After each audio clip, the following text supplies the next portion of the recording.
In this video, we've got the Team Associated, the Pro2. This is the DK10 short wheelbase. And we are adding in these factory team vented slipper hubs. So reduce the heat buildup, a little bit better performance out of the slipper in your two-wheel drive Team Associated. These should fit many of the Pro2 variation vehicles, including the buggies and everything that they have. Let's get started by getting the body off and the cover off so that we can see where the slipper is. Just to make life a little bit easier, I'm going to go ahead and get the rear wheel off. That way I just have a little bit better access to the parts that are there behind it. And then this cover comes off with 2 screws. So I have my 2mm wrench here. And there you can see what we're dealing with. So this is the solid slipper plate, the hub that's on there right now. When it does start to slip just a little bit, it's going to hold a bunch of that heat in. That's why Team Associated offers, if you want, these upgraded vented ones. So I believe they're made out of a little bit different metal, and they actually have these vents in them. Helps dissipate that heat so that your slipper stays performing the same throughout a run.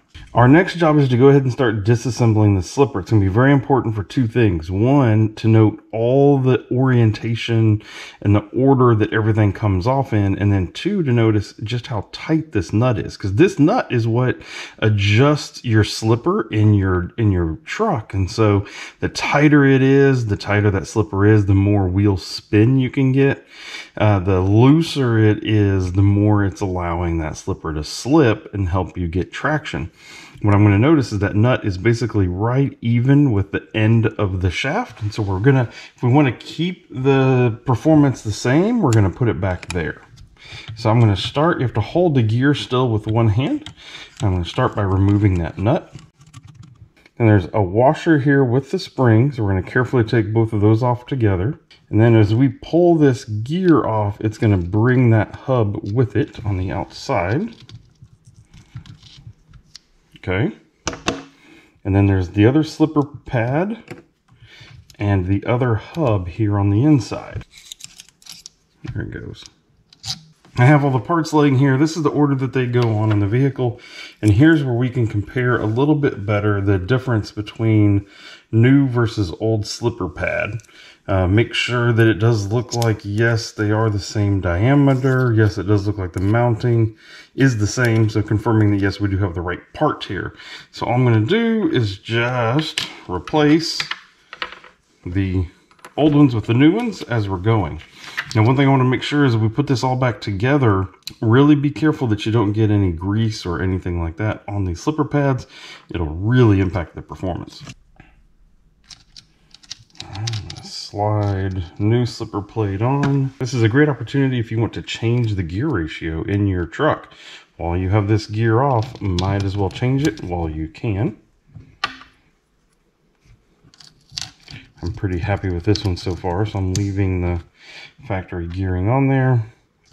Spring plus that washer, and then we start to thread this nut on. Okay, you noticed as I was starting to hold all that together, I was holding tension on it. That's because you don't want that slipper pad to fall loose, and then it would be out of round. So you want to make sure now is a good time to check that that slipper pad is in the right spot on the inside and the outside, both of them. And again, you got to now tighten up this nut, and you got to be really purposeful with tightening this nut up and getting it just to the tightness that you want. That way you can control the amount of slip that it has. Even the smallest turn, about a quarter or half turn, can impact how that slipper performs. So again, mine was where the nut was just a little bit past the end of that shaft, and so that's where I'm going to get it back to. And I realize as I'm getting ready to bolt this thing back up and for this to be done, think they also offer a factory team pad upgrade, and I probably should have bought that while I was here. So I will leave a link to those pad upgrades down in the video description so that you can see them and consider if you want to go ahead and get them while you're doing this. And the same thing, kind of like I said, with different gear ratios. So they offer a bunch of different spur gears there, so you can tweak the gear ratio while you're at this job. Since that gear is all back in place and tightened down, we're just going back for the gear cover now. Then back to the rear wheel. And just like that, we are all done. Truck is back up, ready to go with a little bit better of a slipper situation than it had before. Happy to get out there, test it, see how it does now. If you have any of the team associated two-wheel drive vehicles, this slipper upgrade from this little hub should do you really well. If you have any questions about what I did in this video or why, please leave them down in the video comments and I'll be happy to respond. If you're curious about anything else that I've done with this Pro2 DK short wheelbase or my other Pro2 SC10, feel free to check out this playlist that's popping up right over here to your right. Thank you, and we'll see you in that video. Goodbye.